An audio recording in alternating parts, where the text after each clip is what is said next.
आइए आप सभी लोगों का आपका अपना चैनल MR बेस्ट एजुकेशन में स्वागत है।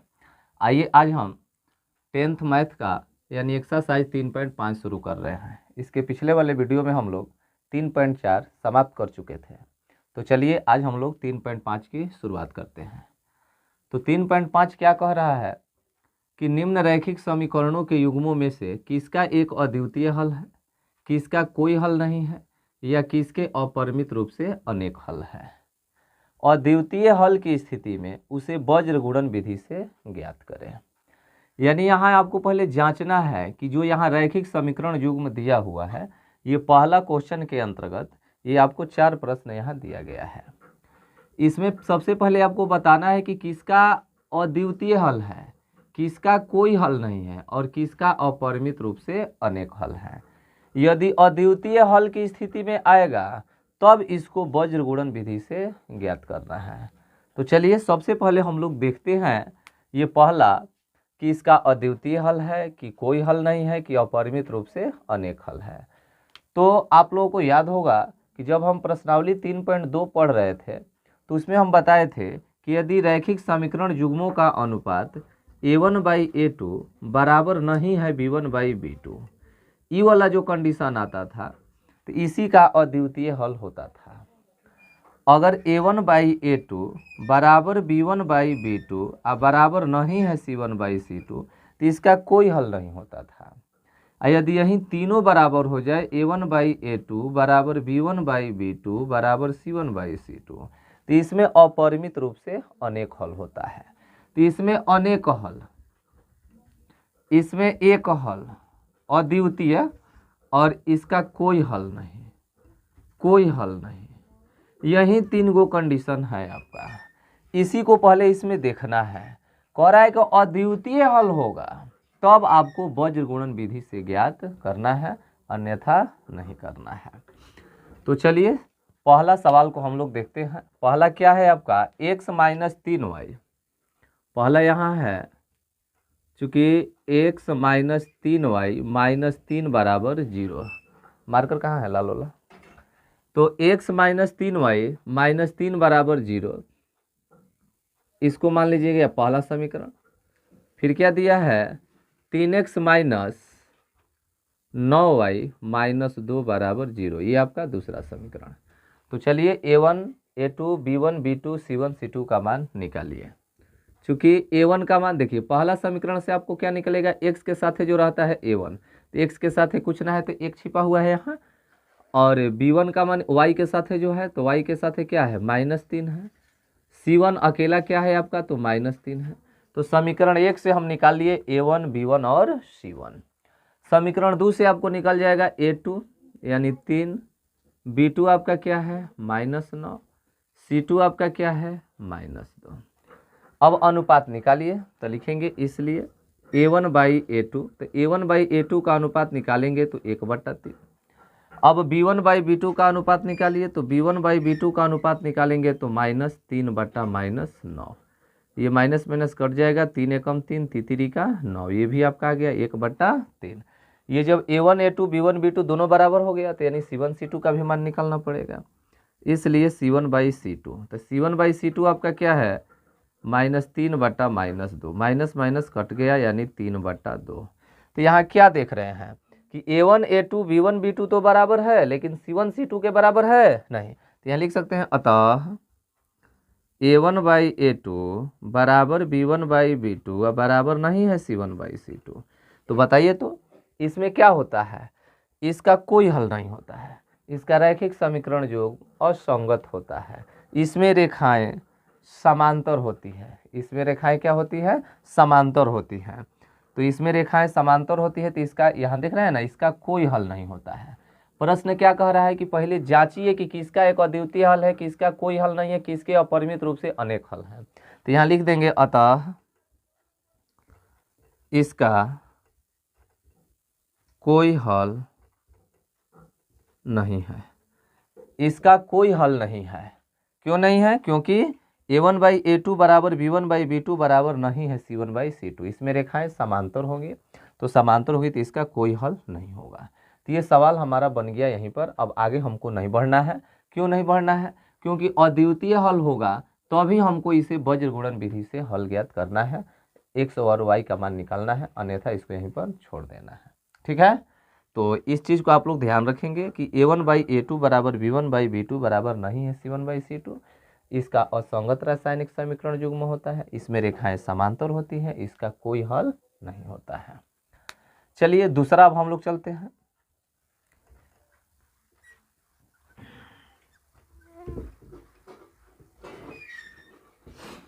देखिए दूसरा आपका क्या है कि 2x + y बराबर 5, 2x + y बराबर 5 पहला समीकरण हो गया। फिर क्या दिया है, तथा 3x + 2y बराबर 8, ये आपका दूसरा समीकरण। तो निकालिए एक सहायता से a1 a2 b1 b2। चूंकि a1 का मान आपका क्या हो जाएगा 2, b1 का मान आपका क्या हो जाएगा y के साथ 1 है, और c1 का मान अकेला क्या है आपका 5। a2 का मान निकालिए 3, b2 का मान निकालिए 2, c2 का मान निकालिए 8। तो चलिए अब अनुपात हम लोग निकालते हैं, लिखेंगे इसलिए a1/a2, तो a1/a2 का मान क्या है 2/3, b1/b2, तो b1/b2 का मान निकालेंगे तो 1/2। c1/c2 निकालने की ज़रूरतें नहीं है आपको, क्यों? क्योंकि a1/a2 और b1/b2 ये दोनों बराबर नहीं है, तो जब दोनों बराबर है नहीं तो c1 c2 निकालने की क्या ज़रूरत है। तो लिख देंगे इस, चूँकि a1/a2 बराबर नहीं है b1/b2, a1/a2 2/3 है, अब b1/b2 1/2 है, दोनों बराबर नहीं है, तो इस रूप में आ गया। इसका मतलब इसका अद्वितीय हल होगा, इस रूप में आएगा तो इसका अद्वितीय हल लिख देंगे, अतः इसका एक अद्वितीय हल होगा। क्या होगा? अद्वितीय हल होगा। तो इसका अद्वितीय हल होगा, तो जब अद्वितीय हल होगा तो वज्र गुणन विधि से आपको ज्ञात करना है। अद्वितीय हल होगा तो इसे वज्र गुणन विधि से ज्ञात करना है, तो लिखेंगे इसलिए वज्र गुणन विधि से। तो वज्र गुणन विधि से आपको निकालना है। तो देखिए वज्र गुणन विधि में आपको क्या करना है, कुछ करना नहीं है, सबसे आसान विधि है। क्या करना है, तो सबसे पहले x y और ये 1, ये 3 को निकाल दीजिए। ठीक है, x y और 1 लिख दीजिए। अब इसको 3 भाग में बांट दीजिए। अब यहाँ पर देखिए x में क्या क्या आप देख रहे हैं, ये x में आप क्या देख रहे हैं, यहाँ x में हम लोग देख रहे हैं 2 है, यहाँ क्या है 3 है, तो यहाँ पर आपका 2 है और नीचे क्या है 3 है। y वाला में देखिए यहाँ 1 है और यहाँ क्या है 2 है, 1 है और यहाँ क्या है 2 है। 1 वाला यानी अचर पद को ही बताता है, तो अचर पद में क्या है आपका 5 है और 8 है। अब यहाँ समझने के लिए है आपको, ये आपको लिखने की जरूरत नहीं है। अब हम क्या करना है, हमको वज्र गुणन विधि से आपको ज्ञात करना है। तो आपको क्या करना है कि जब x का मान लिखना है तो इसको दिमाग से हटा देना है, इस संख्या को हटा देना है, अंक को हटा देना है। तो क्या बच रहा है, ये देखिए 1 का गुणा 8 में कीजिए, 1 का गुणा 8 में कीजिए और 2 का गुणा 5 में कीजिए। समझ रहे हैं ना? उसी तरह से y का मान जब निकालिएगा तो इसको दिमाग से हटा दीजिएगा, ये 2 का गुणा 8 में और 3 का गुणा 5 में। फिर 1 के बाटा में लेकर चलिएगा तो इसको हटा दीजिएगा, 2 का गुणा 3 में, 3 का गुणा 1 में। नहीं समझ में आया? चलिए फिर से इसको बनाते हैं। वज्र गुणन विधि से आपको ज्ञात करना है। तो क्या करना है वज्र गुणन विधि में, यहाँ x लिखना है, यहाँ y लिखना है और यहाँ 1 लिखना है। x के बाटा में क्या लिखना है देखिएगा, ये आपको दिमाग में रखना है। x के बाटा में लिखना है, देखिए यहाँ जो आप देख रहे हैं x के बाटा में जब लिखेंगे तो इसको दिमाग से हटा देना है। तो क्या बच गया आपका, यहाँ 1 है ना, 1 गुणे 8, तो 1 का गुणा 8 में कीजिए, 1 गुणे 8 माइनस इधर देखिए 2 का गुणा 5 में, 2 का गुणा 5 में, तो 2 और 5 क्या होता है, 2 5 10, 2 5 10 हो गया। चलिए उसी तरह से अब y वाला में जब हम चलेंगे तो अब y वाले को दिमाग से हटा देना है, इस y वाले को दिमाग से अब हटा दीजिए। तो क्या बच रहा है आपका 3 गुणे 5 और 2 गुणे 8, 3 गुणे 5 माइनस 2 गुणे 8। ठीक है, अब एक वाला में चलेंगे तो इसको दिमाग से हटा देना है। तो इसको जब दिमाग से हटा देंगे तो क्या हम देख रहे हैं, अब इधर देख रहे हैं क्या, 2 गुणे 2 और 3 गुणे 1। क्या देख रहे हैं, 2 गुणे 2 और 3 गुणे 1। तो 2 गुणे 2 और माइनस 3 गुणे 1। ठीक है, अब इसी को हल कर देना है, बन गया आपका वज्र गुणन विधि से। तो क्या आप देख रहे हैं, यहाँ देख रहे हैं हम, चूँकि x बटा में 8 एकम 8 माइनस 2 पाँचे 10 बराबर y बटा में 3 पाँचे 15 माइनस 2 आठे 16 बराबर 1 बटा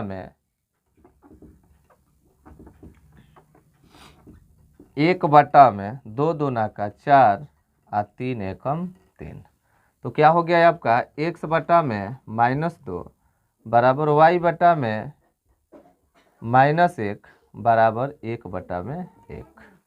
तो क्या देख रहे हैं आप लोग, x बटा में -2 y बटा में -1 बराबर 1 बटा में 1।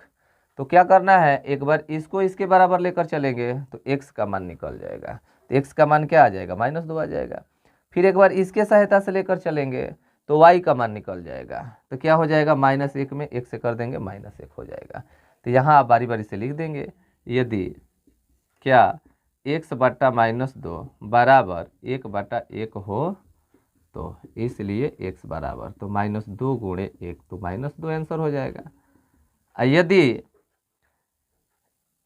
y बटा में -1 बराबर 1 बटा 1 हो तो इसलिए y बराबर क्या हो जाएगा, -1।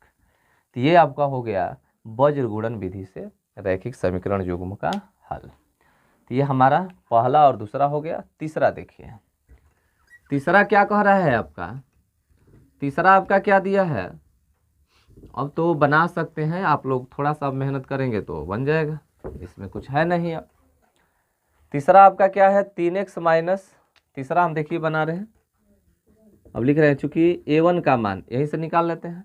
a1 का मान आपका 3 है, b1 का मान आपका -5 है और c1 का मान आपका 20 है, a2 का मान आपका 6 है, b2 का मान आपका -10 है और c2 का मान आपका 40 है।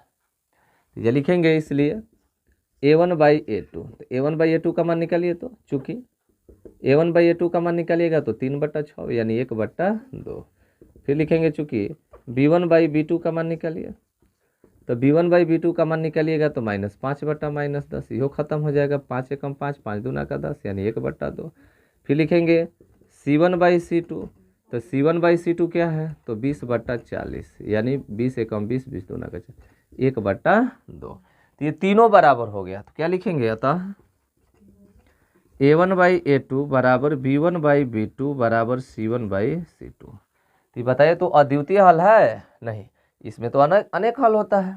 लिखने अतः इसका अनेक हल होगा, इसका अनेक हल होगा। इसका रैखिक समीकरण युग्म संगत होता है, इसे आश्रित युग्म भी कहते हैं। इसका अपरिमित रूप से अनेक हल होगा। तो अनेक हल की स्थिति में नहीं, किस हल की स्थिति में वज्र गुणन विधि से ज्ञात करना है, अद्वितीय हल की स्थिति में वज्र गुणन विधि से आपको ज्ञात करना है। हो गया, चलिए चौथा देख लीजिए। चौथा में हम लोग चलते हैं, तो चौथा हमारा क्या कह रहा है, निकालिए। चौथा में a1 a2 का मान निकालिए। a1 का मान क्या है, 1 है यहाँ, b1 का मान क्या है आपका -3 है, c1 का मान आपका क्या है, तो c1 का मान आपका -7 है। चलिए a2 का मान आपका क्या है, तो a2 का मान आपका 3 है, b2 का मान आपका क्या है -3 है, c2 का मान आपका क्या है -15 है। लिखेंगे चूँकि a1/a2 तो 1/3, फिर लिखेंगे b1/b2 तो b1/b2 -3/-3 यानी कट गया, यानी 3 3 कट गया, यानी 1/1, यानी इसका भी अद्वितीय हल होगा। तो लिख देंगे अतः a1/a2 बराबर नहीं है b1/b2, अतः इसका अद्वितीय हल होगा, अद्वितीय हल होगा। तो अद्वितीय हल होगा तो निकालना पड़ेगा वज्र गुणन विधि से। तो अब लिखेंगे इसलिए वज्र गुणन विधि से, वज्र गुणन विधि से। तो वज्र गुणन विधि से चलिए निकाल लीजिए। तो क्या होता है, x लिखते हैं, देखिए तो x लिखते हैं तो क्या बताए हैं, कहाँ पर है, इसको थोड़ा एक जगह पर लिख दीजिए, x माइनस 3y माइनस 7 बराबर 0। फिर क्या है आपका 3x माइनस 3y माइनस 15 बराबर 0। ये पहला समीकरण है, ये दूसरा समीकरण है ना। तो देखिए x का मान निकालना है, वज्र गुणन विधि की बात हम कर रहे हैं, तो इसको दिमाग से हम हटाएंगे तो क्या बच रहा है आपका -3 गुणे -15। तो -3 गुणे -15, -3 गुणे ये -3 है आपका, -3 गुणे -15, माइनस का चिन्ह देंगे तो -3 गुणे -15, फिर -3 गुणे -7, -3 गुणे -7, ये x वाला हो गया। अब y वाला में क्या होगा, y वाले को दिमाग से हटाएंगे ना, y के बाटा में लिखेंगे तो इसको हटाएंगे तो क्या बच रहा है आपका, बच रहा है आपका 3 गुणे 7, 3 गुणे -7, 3 गुणे -7 माइनस, तो 3 गुणे -7 और 1 गुणे -15, 1 गुणे -15 बराबर। अब 1 के बटा में लिखना होगा तो क्या करेंगे, इसको दिमाग से हटा देंगे, तो इसको दिमाग से हटा देंगे तो क्या 3 गुणे -3, 3 गुणे -3, तो 3 गुणे -3 और 1 गुणे -3, 1 गुणे -3 हो गया। हल कर दीजिएगा, ये x बटा में क्या होगा माइनस माइनस प्लस, 15 तिया 45, माइनस माइनस माइनस प्लस 17 का 21 बराबर, ये y हो गया, ये 17 का 21 माइनस 21, ये माइनस 15 एकम 15, तो माइनस माइनस प्लस 15 हो जाएगा बराबर, ये 1 बटा में चलेंगे तो 3 का 9 -9 और ये -3 एकम 3, तो +3 हो जाएगा। तो क्या हम लोग देख रहे हैं, हम लोग देख रहे हैं कि x बटा में क्या आ गया, कर लेंगे। अब दिखाई दे रहा है, ये दिखाई दे रहा है नीचे, यहाँ लिख देते हैं तब। तो x बटा में क्या हो जाएगा, 45 में से 21 घटेगा क्या होगा 24 होगा, 5 में से गया 4 24 होगा बराबर, ये y 15 में से 21 घटेगा क्या होगा -6 होगा बराबर, ये 1 बटा में 3 में से क्या 3 में से 9 जाएगा -6 होगा। तो ये आपका डाटा हो गया, इसके सहायता से आप x और y का मान निकाल सकते हैं। निकालिए, तो निकाल लेंगे, कैसे निकाल लेंगे, इसको बराबर कर देंगे इसके, तो क्या हो जाएगा x का मान निकालेंगे तो 6 चौका 24, ये -4 आ जाएगा, और एकरा सहायता से आप लोग निकाल लेंगे तो क्या आ जाएगा -1 आ जाएगा, ये माइनस माइनस कट जाएगा 1 आ जाएगा, समझ रहे हैं ना। तो यानी x का मान आपका आ जाएगा -4 और y का मान आ जाएगा आपका 1। ये माइनस प्लस पर थोड़ा आप लोग ध्यान देंगे, ठीक है ना। इसमें से क्या होता है कि जैसे हमारा आ गया 4 और -1, इसका आंसर -4 1 भी हो सकता है, चिन्ह को इधर उधर से बदल देने से। जैसे यहाँ 45 -21 लिखा है, अगर हम लिख देंगे 21 -45 तो फिर ये माइनस में आ जाता।